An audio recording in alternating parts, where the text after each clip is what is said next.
Welcome to the channel.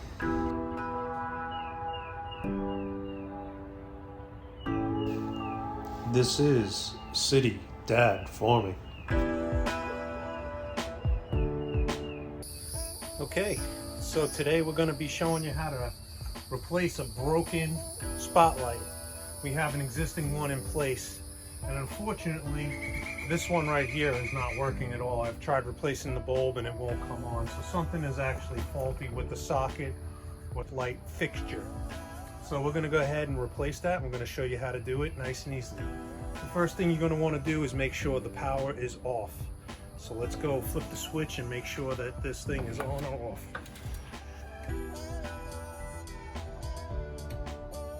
So now that we have the power off and we made sure that we're not going to get shocked, the first thing you're going to want to do is you're going to want to remove the bulbs. You don't want to take any chance that you're going to drop this and break it. This one actually, the lens is broken on it already. To make it a little bit more difficult to get out. Just want to unscrew it.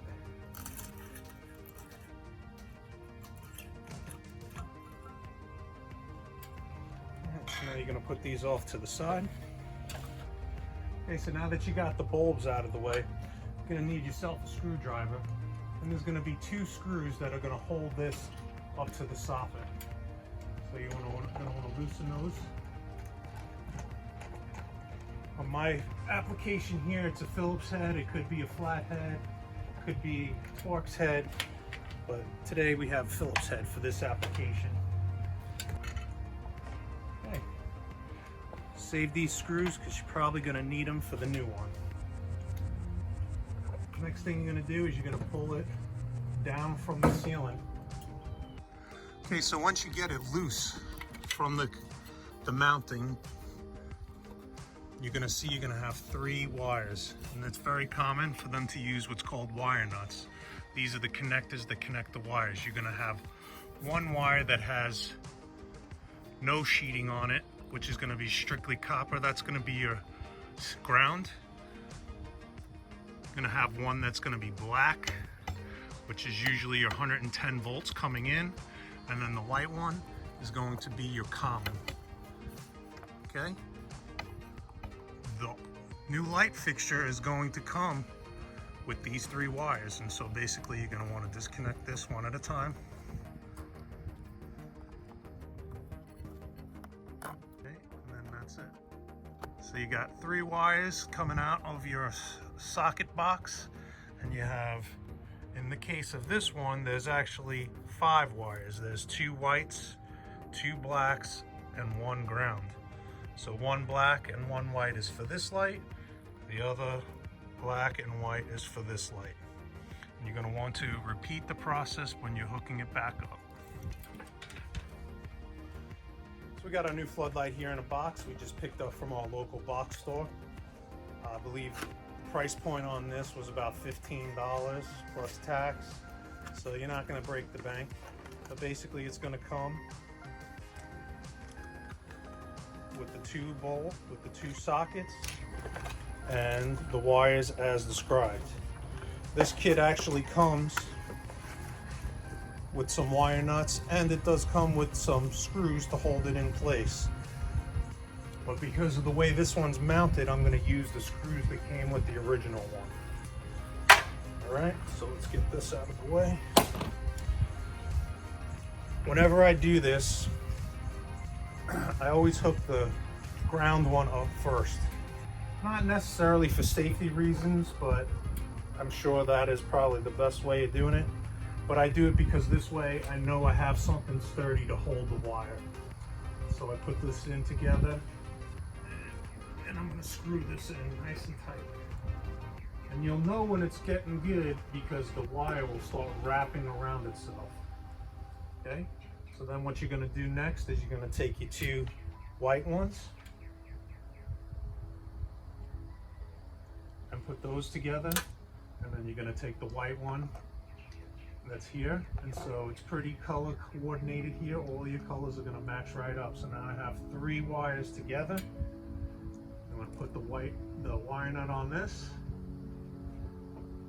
And the same thing, you keep twisting it until you see the wire starting to wrap around itself. And then the last one is you're going to do the blacks, which is your power. And as long as nobody turned the switch on, you're still good. If you're nervous that somebody may come and turn the switch on, you're probably better off at shutting the main power from the breaker. But as long as you don't have power going to this box, whether it's through the switch or through the breaker, it's always best to be safe. You don't really want to work with live wires unless you have to. Okay. And so this one, you're going to do the same thing. Keep twisting that wire nut until it twists on itself. Okay, so you could see how when you know you have it grabbing good is when this is all twisted together. All three wires are basically becoming one wire going into the wire nut. Same thing for the common and the same thing for the ground. It's basically wrapping around itself. Okay, then the next thing you're going to want to do is you're going to want to tuck these back into the box.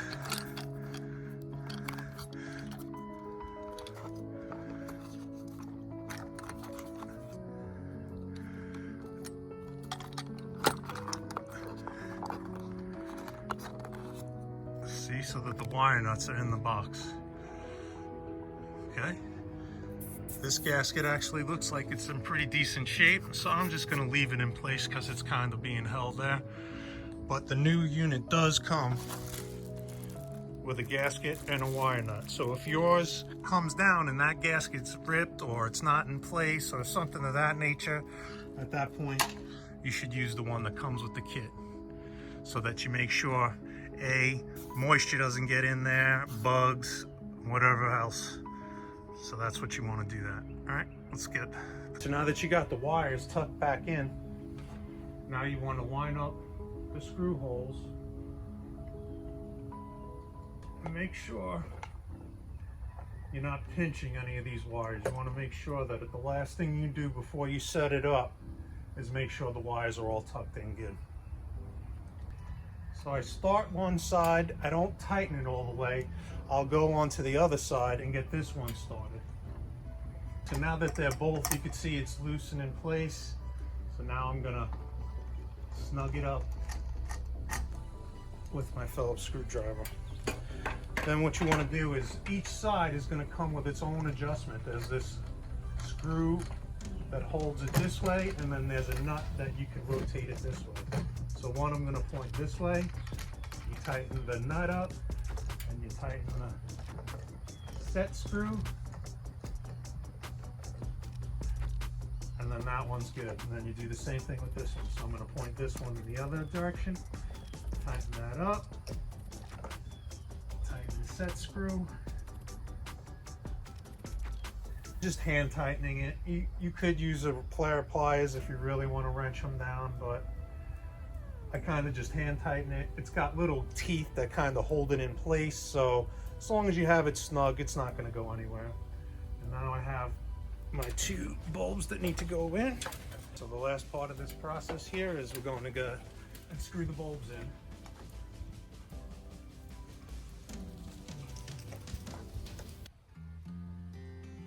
All right, let's try it out.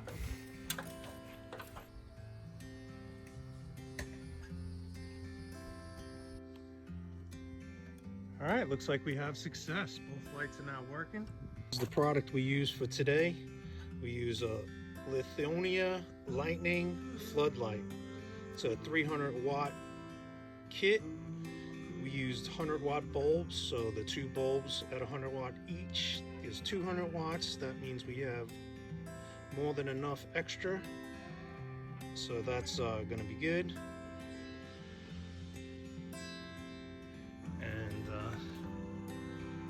And just like that, it's light at night.